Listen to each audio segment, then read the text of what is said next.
Energy! Oy! Nako, Mare! Bago magsimula, dahil weekend na naman na nakakaloka to the highest level, kung ako naman din sa inyo, Mare, dahil nga papalit-palit ang panahon, make sure na dapat meron kayo mga iniinom na supplement na nakakatulong para ma-boost ang inyong immune system. Ano ba meron dyan? Ay, eto, marirekomenda ko ang MX3 capsules. Ano bang meron sa MX3 capsule? Well, bukod sa ito ay low in sodium, fat-free at cholesterol-free, nagtataglay ito ng alpha, beta, gamma nutrients na may antioxidants and anti-inflammatory properties. Ito din yung MX3 products, Mare, na dumaan sa state-of-the-art ISO certified na planta at masusing pinag-aralan ng mga highly trained pharmacists at microbiologists. Kaya nga naman hindi ka taka-taka, Mare, na inawardan sila at nakatanggap ng iba't ibang awards mula sa iba't ibang parte ng mundo. Dahil ito'y proudly Philippine-made. Kaya naman, Mare, kung merong katanungan ng ating mga pangga, bisitahin lamang ang website ng mx3ph.com. O di naman kayo tumawag sa kanilang hotline sa 0918-8888-693. Cheers, miss! Dabaglita! With Tita Cora and Kapitana Sisa. Same, pero iba. We are number 106.7 Energy FM. Ang gawag mong sabihin radyo. Sabihin mo. Energy! O, diba? Hoy, Mare, I miss you! Grabe, ganun talaga. Si OA. Sa araw tayo din nakikita. Siyempre, diba? Yung mga ganong aspeto. But you look beautiful. O, diba? No makeup. O, diba? Ibig sabihin nito, diba? Ang ganda-ganda mo na. Sera. Fairness. Thank you. O, diba? Thank you, Doc. Baka gusto mo pa salamatan yung fairy godmother mo. Doc RJ, Doc RJC. Doc Joanne. Ayan, Doc diba? Joanne Nieto ng RJC In fairness. Dermaglow and Aesthetics. Diba, ilang araw pa lamang yan. Antayin nyo mag-isang linggo, day. O, pak. Binabacuum na ni Doc yung mga taba-taba. Sabi niya, hindi ka ba naghihilamos? Ay. Dumi na mukha, parang hindi face. So alam nyo na bakit wala ang tita mong Cora. Dahil syempre nagpapaganda. Yes. Fairness. At syempre mga panggas sa mga patuloy pa rin po nakatutok sa Energy FM. Ako po si Kapitana Sisa. At ako naman yung Tita Cora. At eto na ang Baklita sa Woo! Hello mo sa inyong lahat dyan, Luzon, Visayas, and Mindanao. And speaking of, alam mo yun, part ng Mindanao, Visayas ito. Meron tayong bisita na si Romeo Raybay Dakanay. Dahil meron siyang regalo sa atin. Diba, mamaya papakita natin yan. Yes. All the way from Samar. Tama, diba? Saan sa Samar? Butchong, Samar. Butchong. Hi! Hello Butchong po. o Butchong? Butchong, hindi pala Butchong. Binabago ko. Sorry po. Pero bago tayo magchikan ako, eto na. Tumungo na tayo sa mga kaganapan sa larangan ng pangpalakasan. Eto na. Chika sa Arena!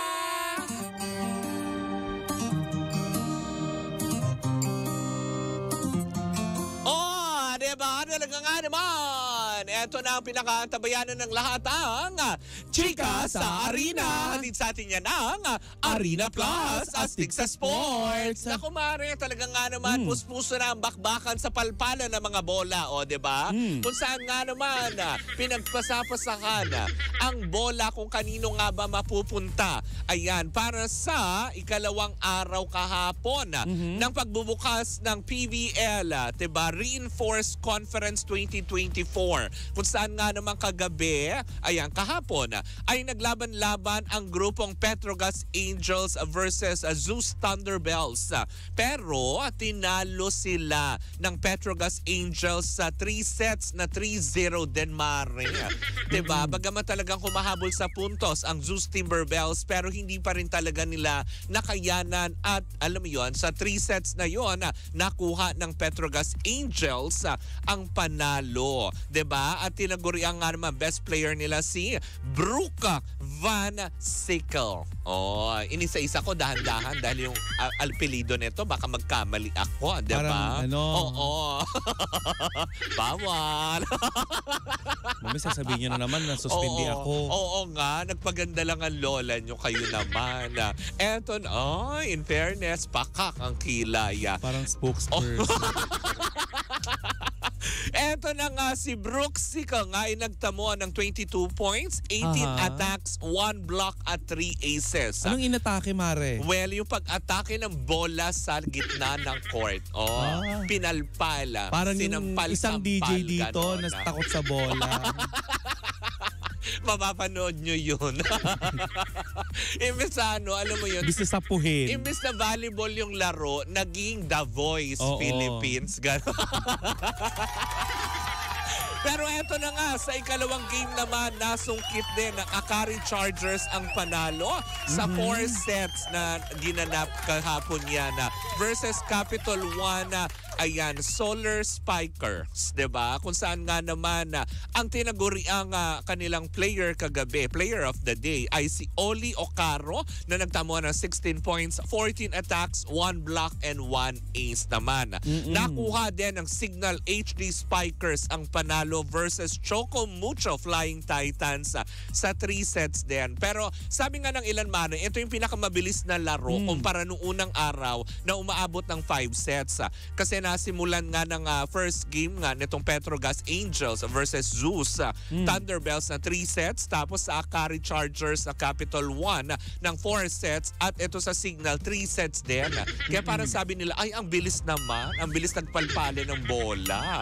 Well, sa katunayan Mari ngayon para sa Group A standings, ang mga pumuntos na may pagkapanalo pa lamang ay ang Cherry Tigo, PLDT Heaters at ang NX-led Chameleon. Samantala sa Group B naman, Mare, nagtamo na rin ng puntos ng pagkapanalo ang Petrogas Angels, Signal HD at ang Akari Chargers. At yan muna ang kaganapan sa 2024 PVL Reinforced Conference.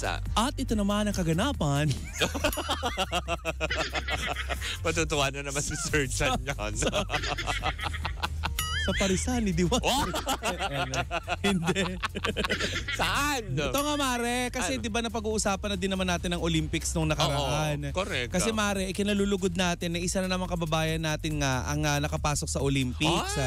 Ayan, ang 27 years old, Mare, na Bicolano ng si Giovanni Delcano. Ayan, Delgaco. Sorry, Delgaco.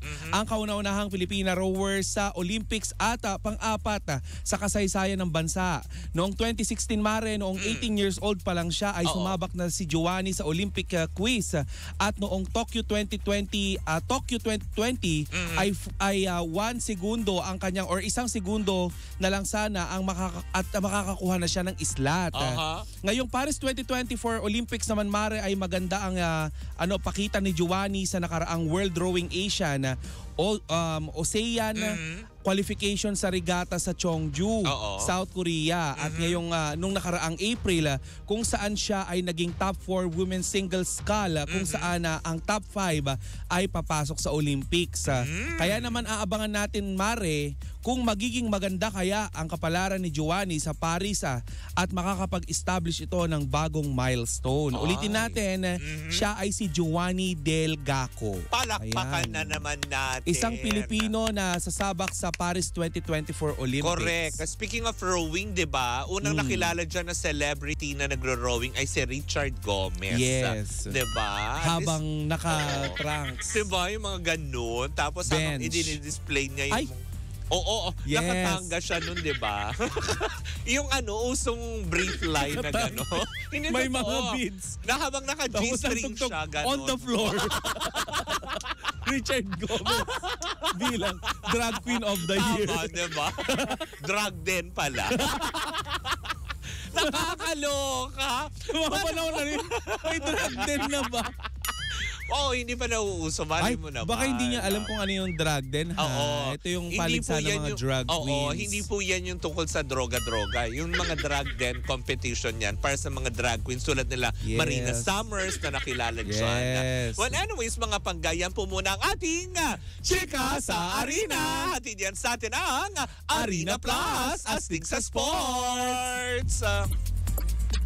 Nako, eto na, tumungo na tayo sa ating pagchichikahan, Mare, Ano dahil yung pagchichikahan natin na nakakaloka. Mainit na mainit pinag-uusapan ngayon habang ako ay nag-jogging dyan kahapon sa may Reliance. O, diba?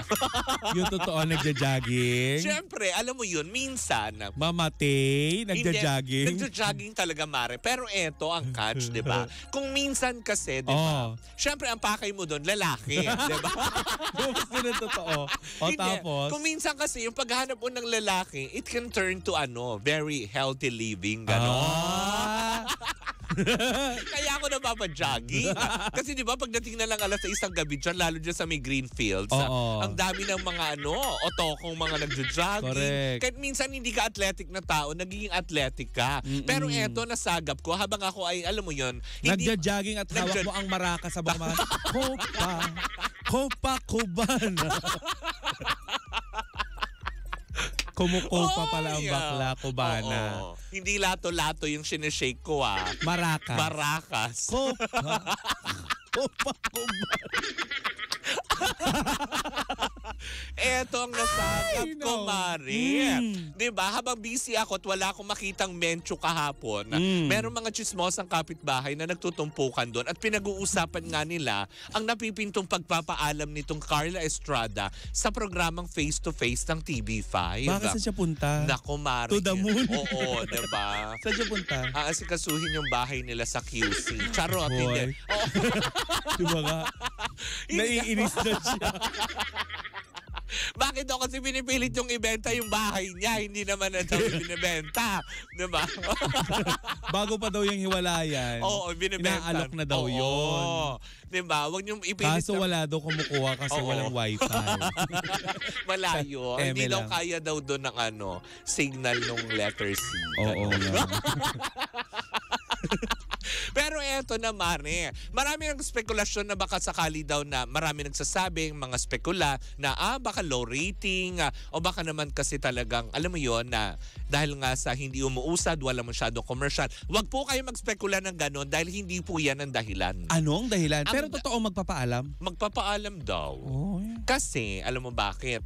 Pansamantala, hindi ko alam kung pansamantala or permanent paalam. Pero, ang sabi lang ng ating mga chismosang kapitbahay, nagpaalam siya dahil sa nalalapit na eleksyon. Kasi meron siyang ikakampanya na parang, bawal anong tawag na. dito? Yung grupo, ganon. Tingog daw eh. Oo, yung, Dati di ba ano ba dun siya- tawag doon? Party list. Party list yun. Sasabihin ko sana grupong Dini, ganon. Paano yun, di ba? Blooms. Walo hanggang dulo. Pag sumama si Ma'am si Carla, Congested agad. Charot lang, hindi. 20 hanggang dulo. 20 puno na ganun. Sorry, Ma'am si Carla. Tayo, Ma'am. Charot lang, ma'am siya. Mahal ka namin. Siseryosahin mo ba mga bakla?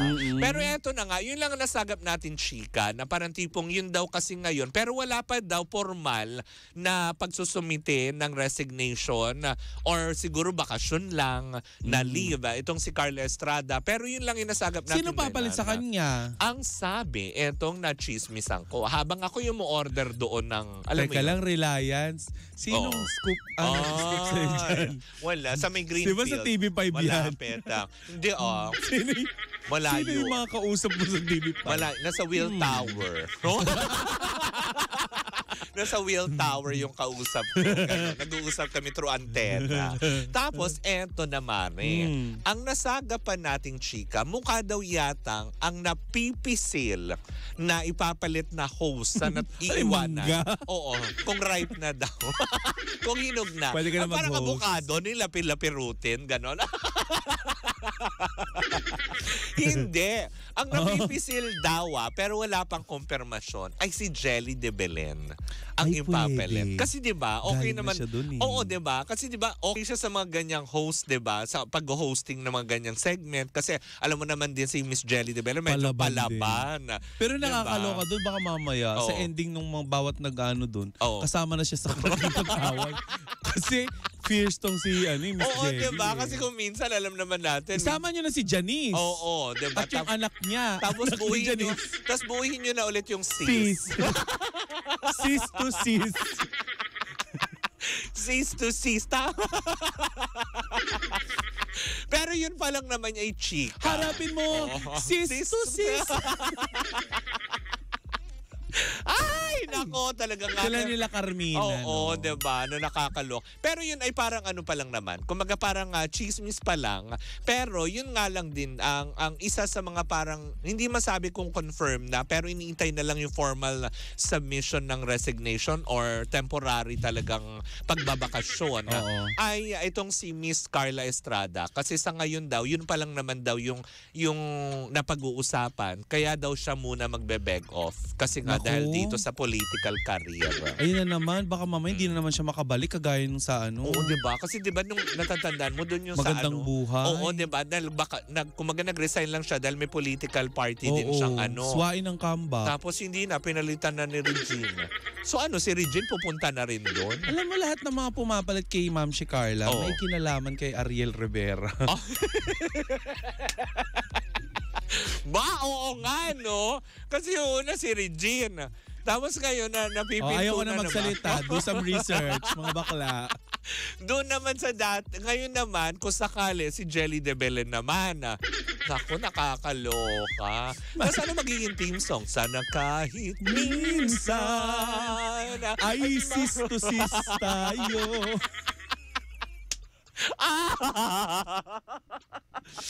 Oy. Ay, nako. Palitan nyo ng nose to nose. Hello. Oy, naku, bago pa tayo, alam mo yun, magbayog-dugtong na naman. Ayoko. Mamaya si Angelita, may singit na naman natin. Mga bias ni Angelita. Yung gagaling ka kapag hinawakan mo yung binti ni Angelita. Mawawala ang lahat. Iangat ni Angelita yung miniskirt. Dito humipo ka ka na sa binti ni Angelita. Diba? Gagaling ka. Makakalakad ka pero hindi makakakita. Sabi, Depende conforme sa hipo. Mamili ka na lang kung anong gusto mong kapansanan. Diba? Kung gusto makakita, hipuin mo yung aking mata. Diba? Pero hindi ka makakalakad. Makakalakad. Lagi may kapalit. Sa isa lang. Ay, nako. Anyways, yan po muna mga kaganapan sa mundo ng showbiz at syempre sa mundo ng Mandaluyong City. Wala po kinalaman din si Mayor Abalos. At ay, ano? walang kinalaman yung kaibigan nating na-injured ang paa. Oo, wala. Reliance yan eh. Wala silang kinalaman doon. Wala. But anyways, mga panggat, sumayin nyo na naman ang isang edisyon ng Baklita sa Woo Woo Woo! Muli po ako po si Kapitana Sisa. Ako naman yung Tita Cora. And we are still same pero iba. Tuloy-tuloy pa rin po ang ating tugtugan. Syempre dito po lamang yan sa number 106.7 Energy FM. Pangga, wag mong sabihin radyo. Sabihin mo!